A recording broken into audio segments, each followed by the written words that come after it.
Welcome to Trial Lawyer Prep. What if you could hang out with trial lawyers and jury consultants? Ask them about connecting with clients and juries more effectively. Then take strategies, tactics, and insights to increase your success. Each week, Elizabeth Larrick takes an in-depth look at how to regain touch with the everyday world, understand the emotional burden of your clients and juries, and use focus groups in this process. Elizabeth is an experienced trial lawyer, consultant, and founder of Larrick Law Firm in Austin, Texas. Her goal is to help you connect with juries and clients in order to improve your abilities in the courtroom. Now, here's Elizabeth. Hello, Elizabeth here. I just wanted to pop in very quickly to tell you a little bit about my guest that we're going to have on today, Justin Starin. He is a partner in McKenna and Starin personal injury law firm out of Missoula, Montana. Justin and I met many moons ago while doing a deposition preparation for some clients of his, which we'll actually talk about in the episode. Justin is a total nature lover, as you will also hear. Loves to go rafting, spend time outdoors with his family. All of his contact will be in the show notes if you have questions for him or need to reach out to him about a case in Montana. Okay, let's jump in. Hello, and welcome back to the podcast. I am your host, Elizabeth Larrick, and we have a brand new shiny episode today with a guest, I will say. Justin Starin is joining our Trial Lawyer Prep podcast to talk about focus groups and causation. But before we totally jump in with Justin, and just say hello for everybody here, Justin. Hello. Perfect. Justin's up in Missoula, and I met Justin and his partner, Sid, several years ago. I want to say we met through the Edge. Back in the day, it was called the Reptile, and worked with these two folks, and we have been fast friends ever since. And they're so awesome that they get me a speaker spot at the Montana Trial Lawyers, speaking pretty much every other year, which I'm grateful because I love going to Missoula. So Justin, thank you for getting me the speaker spots and welcome to the podcast. Yeah, thanks for having me on. Yes. And so focus groups, plaintiffs, personal injury work, workers' comp stuff. Why do you run focus groups? I think we've evolved in our focus group stuff over time, but mainly we do it to find out the viability of our cases from a juror's perspective. We do it to learn what is the most compelling case frame for any particular case. We do it to find out problems with our case or problems with our plaintiff. And sometimes we use it in all kinds of ways that, in fact, I'm always fascinated that there's always some new angle that we develop that comes out of focus groups. And witness prep would be a good example. You can find out what the defense is going to say by the focus group. So yeah, there's lots and lots of uses for them, but those are the main ones. Yeah. And I have been talking, I did an episode on it. And so let's just be really clear for anybody listening. Maybe if you're a new listener, hello, we're glad that you're here. Maybe you've been with us for a while and yay, welcome back. But we're not talking about mock trials. Okay. So Justin, when you are talking about focus group in your mind, what are you thinking of? We did back in the day a full mock trial focus group, and it was very time consuming, very expensive, and it led us astray a little bit. It's too much to do in one big show. Mm-hmm. Anyway, so the ones that we've been doing lately, and some of them with you, we've been doing just like an hour, maybe 2 hours with a smaller group of people and more focused on a particular issue. Maybe it's causation, maybe it's case framing, maybe it's finding out what jurors think of your client. So usually, an hour, 2 hours at the most. Mm-hmm. Yeah. Okay. So you said something that I want to follow up on. You said it led you astray. Can you elaborate a little bit? Just to be blunt about it, we asked them for a number. Oh. And so at the end of the trial, after the closing argument, we asked them what they thought a reasonable number was. And then they gave it to us, and it was higher than we ended up getting in the trial. Oh. And so there might have been an opportunity to settle the case, but we were emboldened by the focus group number. And I think it was our first focus group. So we just didn't have enough experience to really understand that. And it's possible we would do another focus group that big, but I can't imagine it in most of our cases. Yeah. Yeah. And that's exactly what I talk about is there's such a big difference. And sometimes people think we're talking about the same thing when we say focus groups, meaning it's a mock trial. It's not, because exactly for the reason you said, it's really involved. It takes a lot of work. And most of the time you're not going to do it until you are on the doorstep of trial when like things are set in stone and you're just rolling the dice at that point. The only other thing to worry about is what comes in and what doesn't and what people say on the stand, which no one can predict in a mock trial. Awesome. And you mentioned way in the back. So you guys had done in person before. Yes, we did it with our friend David Paoli, who he played the role of the defense counsel. And I think we had experts, we had cross-examination of the experts, we had an opening and a closing. We might have had a direct examination of our client. I can't remember. It's been about 15 years ago. And I mean, it was fun, but it was a ton of work and probably not really that efficient in terms of getting what we wanted out of it. Mm-hmm, mm-hmm. Yeah, it can be really challenging. And there's a lot of data that comes out and it's very hard to wade through it when you've just done it because you're exhausted. And I know that you and Sid, though, have before the pandemic, you guys ran some focus groups in your office, right? Yeah, we did. The biggest problem we had with them is getting the people. I never did develop a very good system for getting people to come to the focus groups. We mainly used employment service, and I suppose there's probably some problems with that. For me, it was fun to get on your feet and have interactions with mock jurors about cases. But then the pandemic hit, and after that, changed everything. Yeah. Yep, I feel you on that. So let's talk about just overall, what kind of cases are you using focus groups in? We use them in a variety of cases, med mal cases. We've used them in products liability cases. We've used them in car crash cases. We've used them in premise liability cases, maybe even an employment case. Yeah, I think we used one in an employment case once too. I would say mostly our bigger cases. We don't use them in every case, but some of the mid-sized ones too. I'll give you a good example. We had a case that was in a parking lot at a box store, and the person was assaulted. The plaintiff was assaulted by some bad guys in the neighborhood. And we focus grouped it, and we just couldn't ever get the focus group to side with us. They just thought that it wasn't the box store's responsibility to police the parking lot. And so we turned down the case, even though the guy was blinded by the assault. So right off the bat, we were doing a focus group. And in retrospect, I'm glad we did, because we could have spent a lot of time and energy working that case up and have it either lose at trial or get beat into a low settlement. Yeah. And I think that's I try to tell people that because that could be a case you spend a lot of money on. You'd have to have a securities expert. You'd have to probably have just quite a bit of case expenses and depositions. And there'd be a lot of money that's sunk in before you realize, oh no, a juror's, they're never going to go with this. It's always going to be like stuff happens. And this brings us to our topic today of coming to using focus groups for causation. And you may be thinking in your mind, listener, like medical causation, which is good, which we can. But I think what Justin and I are going to talk about is more about the mechanism of the event being the actual causation. And one of the examples, which I think we did together virtually, was a case that you weren't really sure whether the focus group was ever going to put any blame. And so talk about our 4th of July. Tell me about your 4th of July case and what brought that to the focus group. Okay, it was a tragic case. There was a apartment complex, and there was a small complex. There was only 4 units in, and there was 2 units in each side. And on the 4th of July, an arsonist had come to one of the upstairs apartments and had used gasoline to light a fire at the door of one of the apartments. And the fire burned out, and there was a cursory investigation by the landlord.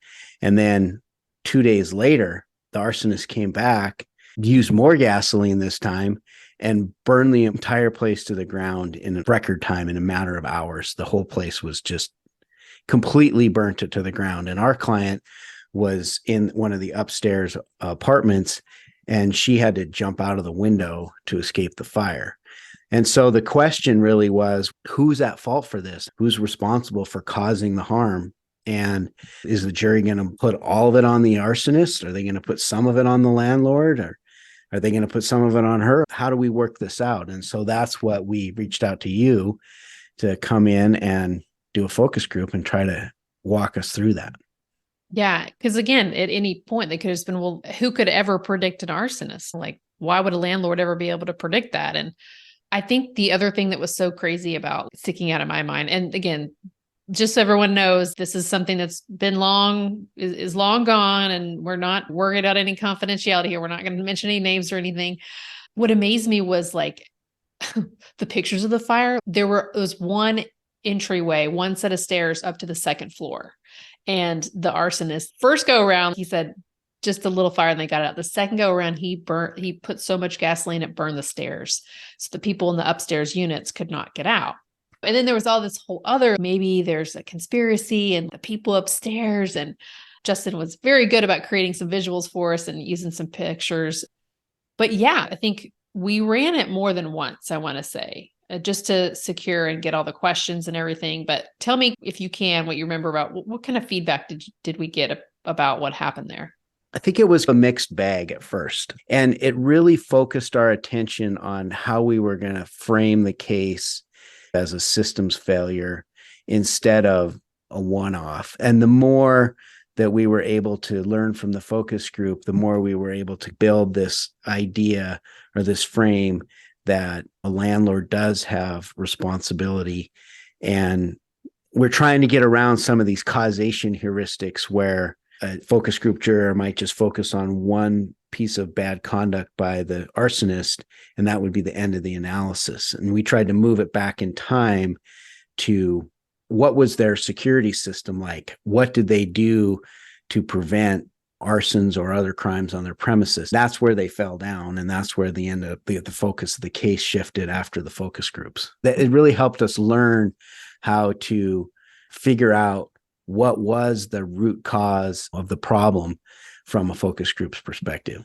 And I think one of the things that stood out to me that kind of became a little bit really very helpful, which was the expectation that the renter should have about being notified about things going on.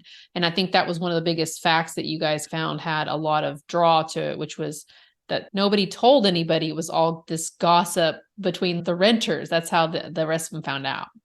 Yeah, they didn't have a very good system set up in the first place. And then they really didn't have a plan for when something bad happened. How were they going to notify people? How were they going to fix the problem so it didn't happen again? And yes, that ended up being the focus of the litigation that then led up to the resolution of the case. Mm-hmm. Yeah, it's super easy. Yeah, how could you ever predict an arsonist? But they came once, they definitely could have come again. And I think also, like you said, a cursory investigation, I think that was also something that kind of stuck out to them about what they would have expected somebody in the landlord capacity or the management company to do something other than what they did, which I think was pretty much nothing. Yeah, they didn't do very much for sure. And I think the fact that the facts were egregious in the sense that the arsonist came and poured gallons and gallons of gas on a wooden exterior staircase, that then it happened so fast once the fire started. And we did go down and hire a fire expert to explain to us how the fire worked through the building and stuff. And just a wood structure exposed to gasoline is extraordinarily dangerous. And that was something, I mean, regular people wouldn't know as far as of how fast and what that really means. And could it have been something else? And I think also one of the things, maybe it was just my worry or my thought or my question, was like the fact that the arsonist was still out there. No one had really even tried very hard, I would say, to go do a second investigation or anything, and just never got caught. No punishment, no nothing. And once you're able to get that feedback about the notice and, oh, this happened. Oh, they found it through gossip. Then that definitely helped. And I want to say, for the second one, we changed things up a little bit to try and make sure we were dialing in on the right parts. Yeah. Yeah. And that's what I've learned over time is that sometimes you need to do more than one focus group because you need to learn from the first one so that then you can reframe the case and then present it in the second one. And when we first got the case, we thought it was going to be more of an analysis, not of the security system, but of the fire suppression system that, but it turns out that because it was a relatively small facility, they were up to code in terms of their fire suppression and fire alarms and all that kind of stuff. So yeah, it didn't even have to have a suppression system, right? They didn't even have to have No. sprinklers. Yeah.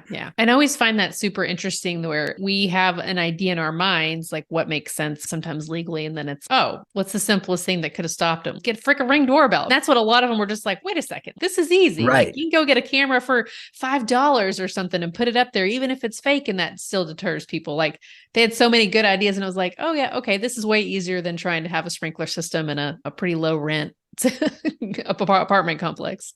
Your lawyer brain goes down that rabbit hole, and it's nice to have a focus group that kind of brings you back to reality and make your case simple, which is important because, as we know, complexity, confusion, and ambiguity are your enemy. So yeah. And my gosh, we love details. Lawyers love the details. I'm always like, let's not overwhelm people with the details. Let's just see what they do with these facts.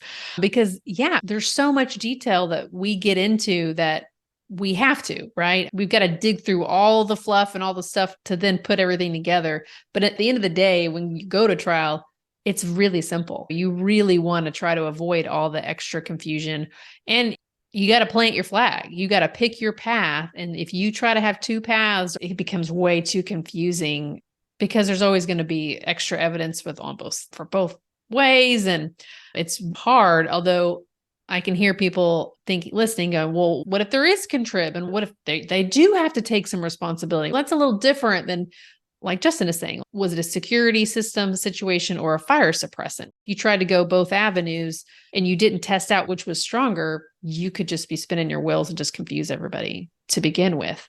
Which leads me to our second example, which was an even more challenging causation with our gun manufacturer case. So I know that one's got a hairy lot of details, but why were we so hounded by doing focus groups?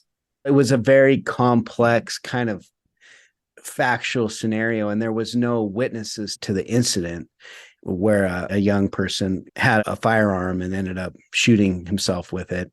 And the question was, did he do it intentionally, or was it as a result of a defective product?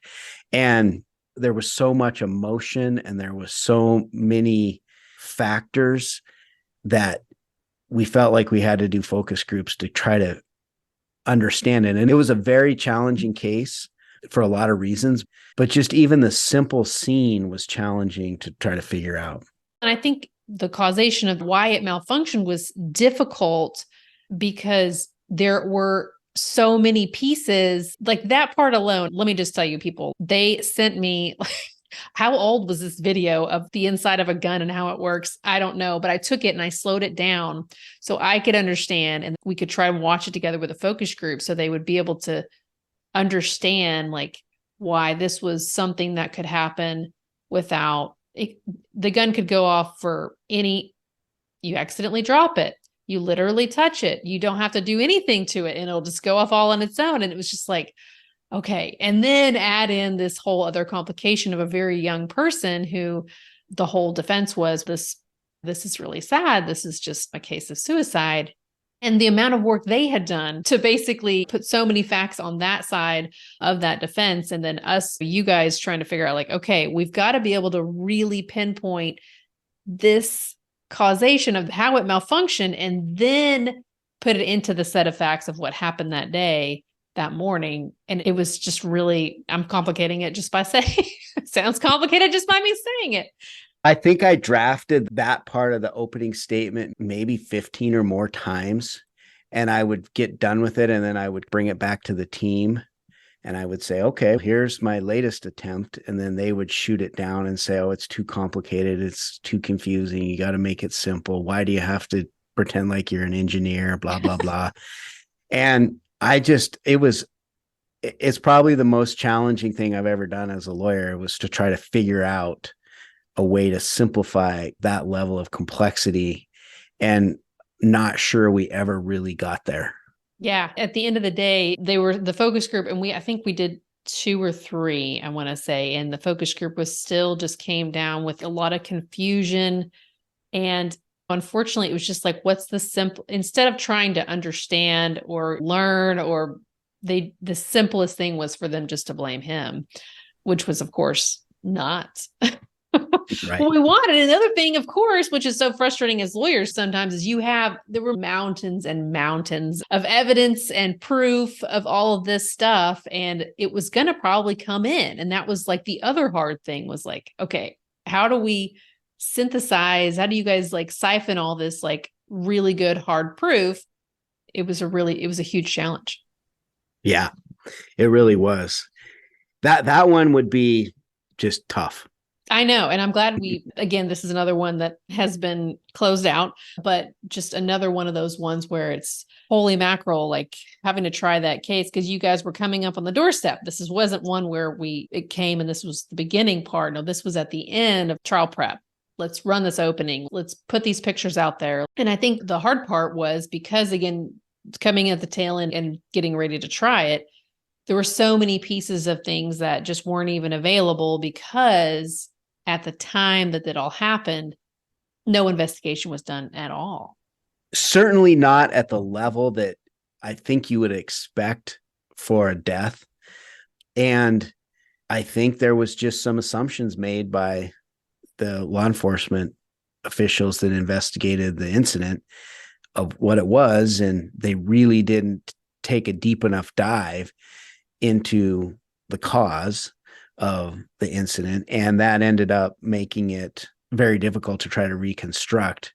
So yeah, it was a challenging case all the way around. Because you're going against what the police report says, and you're going against what the manufacturer says, and you're going against what would be looked at as, oh, this seems like the simplest explanation. And respectfully, I don't think suicide is ever a simple explanation. I think that's probably the more complicated one out of any of them, but it was a lot. And you guys were just getting ready to go to trial. So it definitely answered some questions for us, but I think this was a focus group that kept leaving us with more questions about, and also how to answer their questions, because just like you said, they had an expectation about, where's the ballistics?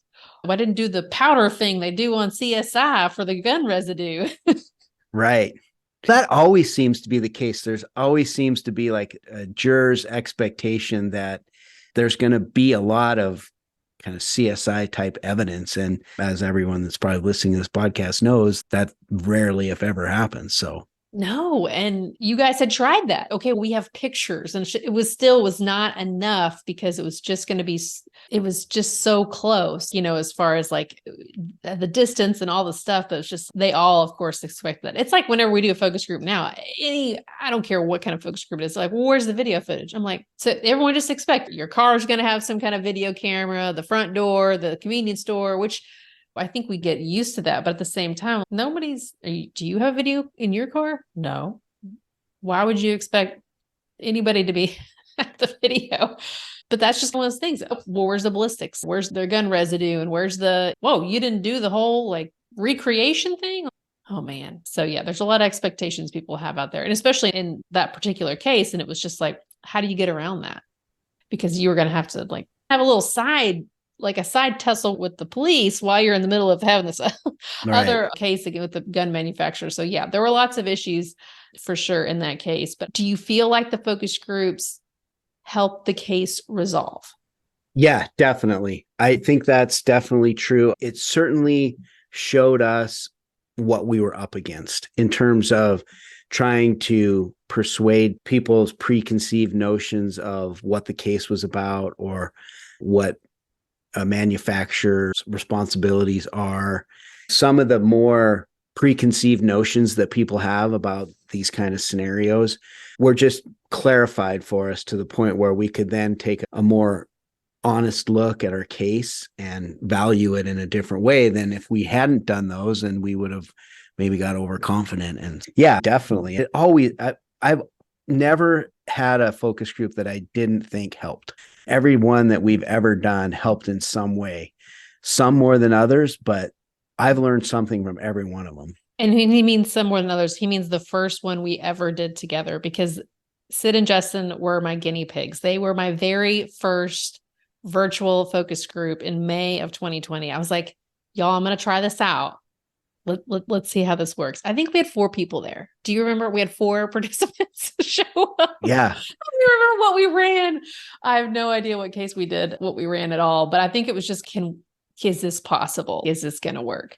Thank you for being the guinea pig. Yeah, absolutely. I'm not even sure what we got out of that other than, okay, it's totally possible. There are a ton of things we need to fix before we go forward with any more. But yeah, I think focus groups, of course, are useful because they tell you, just like you got clarity that, ooh, maybe this is not one that needs to go to trial. And sometimes, a lot of times, that's what I feel like sometimes, like that's what it helps you do, decide, oh, we can try this case. Totally fine. Like the arsonist case. Yep. We can try this case. We know how to try this case.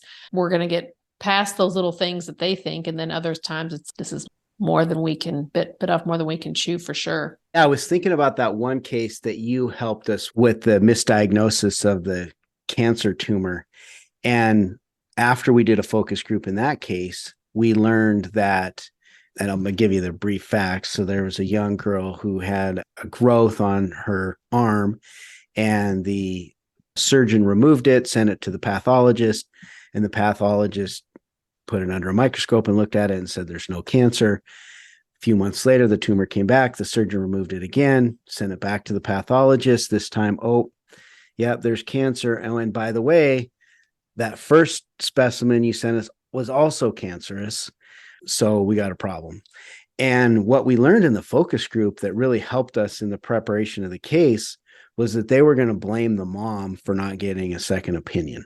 Say, oh, mom, you should have taken your child to get a second opinion. And so what we did when we started taking depositions is we chose not to sue the surgeon, even though some of our experts thought that he may have been somewhat culpable, but we decided we're not going to sue him, and we're going to use him to get around this. And so in the depositions, we went and said to him, do you rely on the pathologist when you make medical decisions about your patients? Yes. And have you ever got a second opinion from one of your pathologists? No. Do you think it's reasonable for you to rely on a pathologist? Yes. Do you think it was reasonable for this family to rely on the pathologist? Yes. And that really helped. Knowing that helped insulate our clients from the defense, which was that the mom was somewhat culpable. Mm-hmm.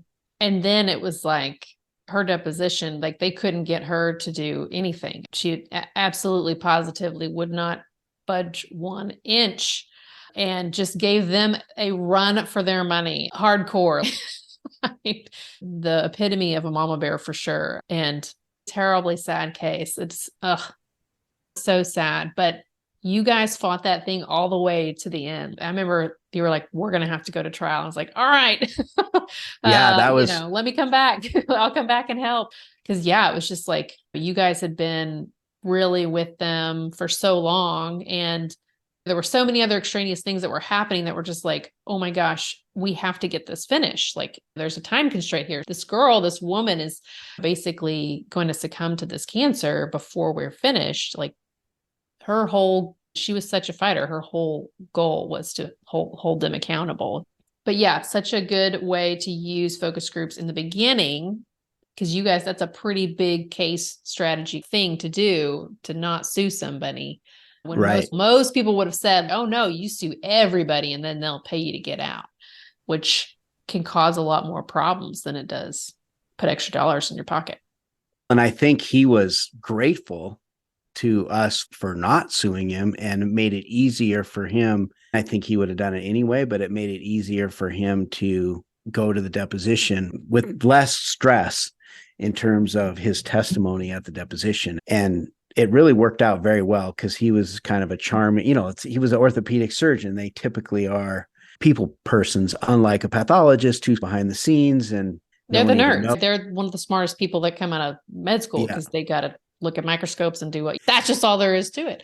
And you guys also had the primary care doctor in there too, which had his own flavor of interesting issues, which were not ever going to come into evidence, unfortunately, in any form or fashion. But yeah, those were good focus groups. Good example. I forgot about using that particular case. Let me ask you, because we got people who from all over who listen to the podcast. What would you say to somebody who maybe is on the fence about doing a focus group?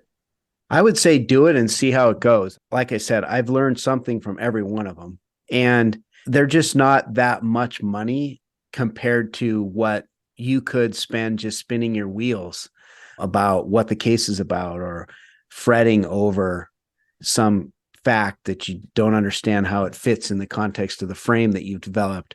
Or sometimes I've even thought that maybe they help with the briefing. You can understand that this is what's compelling to people, and judges are people too. And if you're got the first part of your brief and you're trying to persuade the judge, having some compelling facts help. And if you know what facts are compelling and what aren't, yeah, I think I would absolutely recommend doing them for sure. And like I said, you guys literally bought a camera, used the room in the basement and had some people come in. That's how we all get started. That's exactly how I got started. I borrowed somebody's conference room. I bought a camera. We started advertising on Craigslist and people showed up. And like you said, you're going to learn something from every single one of these. And it's only natural that we are stuck in our lawyer brains, because that's how we went through school. That's how we progress. We hang out with lawyers. When we have questions, we ask other lawyers. That's what listservs are for. But I always find that then naturally creates blind spots, that we're just not going to see everything. And sometimes it takes an outside person for $75, $100 to tell us something, you know what? And guess what? It's worth every single stinking penny, because that $75 opinion right there could go and save you $100,000 or $50,000 on that expert who you don't really need. Or what I always tell people is we get really obsessed with experts, and that's such a good other place where it's like, you go learn what they need to know from the expert and then have the expert testify to that. But don't feel like you automatically understand what a juror needs to hear from an expert.